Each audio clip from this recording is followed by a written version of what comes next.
Greetings everyone, this is Zach with another video coming to you for the Eastern Oregon Rural Educators Network Video PD series. And in my last video, we looked at turning this document into this sort of a quiz with multiple questions using this resource, awesome screenshot and screen recorder, which is one of my go-to extensions for screen recording. In today's episode, we're going to be looking at some different quiz formats or some different question formats instead of having to repeat this question over and over again. If you want to see what else we can do, that's coming up next.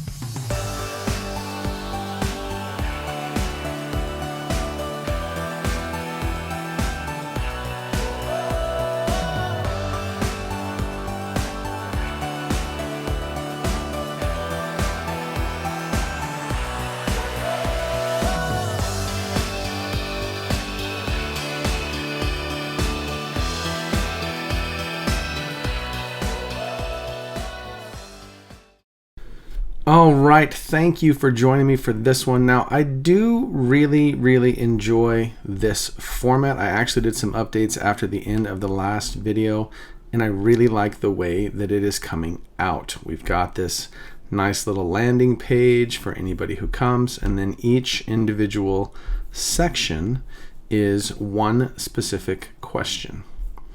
And so students will just scroll through.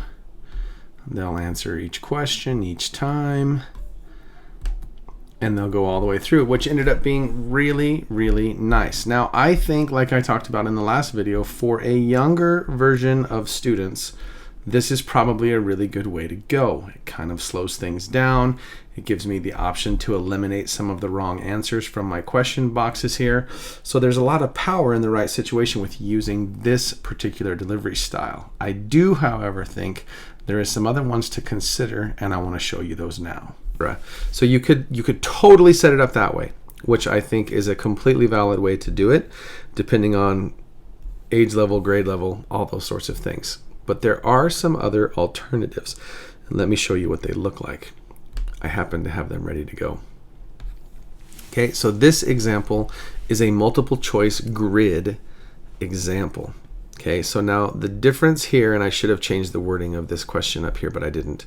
The difference here now is I've given them all of their options at one time.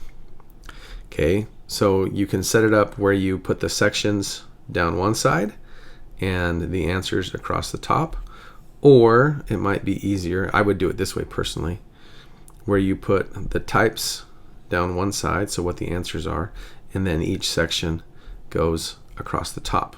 Okay, and I think that I have this set up so that they cannot, oh no, I don't.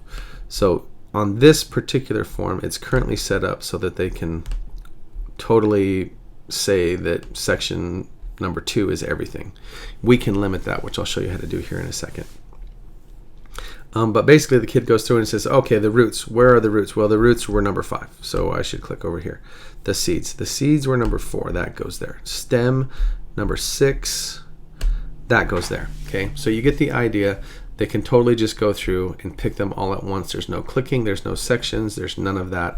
This is how I would do it. If I were going to use this exact resource for my students, I would totally do it that way. Okay, the other option that sometimes gets people confused, and I'll show you, you kind of have noticed already, right? When you do a multiple choice grid, they only get one response by default. They only get one response per row. So they can't pick multiple things here. Okay, and we have the option of limiting one response per column too when we set it up, so that they could never pick multiple things wrong. It kind of would help direct them.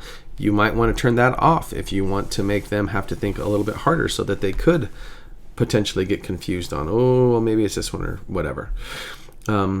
The other thing, though, that is an option that sometimes gets people confused is what's the difference between a multiple choice grid versus a checkbox grid. Okay, So in a checkbox grid, now the answers look slightly like this. And the biggest difference here is that in this one, I can totally check multiple things per row.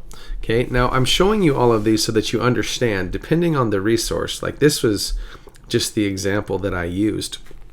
Depending on the digital resource that you found and used this technique on, this style of questioning might be better for your resource. It might be good to have them check multiple things from a list that would apply to element number 1 from example Y or whatever, so lots of different ways that you can formulate those questions. Okay, so the last thing that I want to show you is, having said that I would do it the way that I would do it, I have set up a quiz, and I kept this one purple instead of green so that we could tell that I had switched to a different document. Okay, so this one is full-blown what my quiz would look like. Okay, so the kids would come in, they type in their email. A lot of times I have them type in their period, their grade level, and the date. Usually I add those kinds of things just as a baseline. Okay, and then they have just the picture, and then they simply come down here and do like we did on the last one, right? So roots is number 5, seeds is number 4. You will notice that I can put multiples. Oh, I didn't turn that on, I guess. 6 is the stem, etc., etc., etc., and then they will submit. Okay, so I did turn on that they are required to have 1 response per row, which is all that they're allowed to have. So see how it says, please don't select more than, it does have it turned on. Please don't select more than 1 response per column. So they can select it, but it won't let them submit it if it's checked that way. Okay, so they have to do something like that, and then it goes away, and now it's meeting all of my requirements. But as soon as it's here, it won't let them do it because they have 2 responses per row, because I checked that option. Then they're done and they hit submit. Okay, so my responses have been recorded and I can view my score right now. I got 30 out of 40 points because it's set up as a quiz, and it's going to show me which 2 I got wrong right there and what the correct answers were, because I have all of those things set on my quiz. So that is how I would set it up. Let's go look at the quiz really quickly so that you can see what I had to do to make that happen. Okay, so here's the question just like we were used to. What we do is we click on settings over here, and we're going to make this a quiz. So the first thing I did was I turned that on. I said make this a quiz, and then I have some different options and different things that go on there, which you can scroll through and pick all of these. Okay, so then I came back here and I went to the question, and I had to give it a key. So I click on the question. It's showing me all of my answers. There they all are. I clicked on require a response in each row, and then I also clicked limit 1 response per column. So I clicked that, and then my answer key, I just came through and I told it that I wanted 5 points for each one, and now I have to put in the answers. 5 is that, stem is 6, seeds was 4, leaves is 3, pollen is 2, the outer petal is 8, the inner petal is 7, and the flower head is there. So now the computer knows what the correct answers are, so it can give the appropriate points, and then I just hit done. Okay, and now everything is set. It's worth 40 points.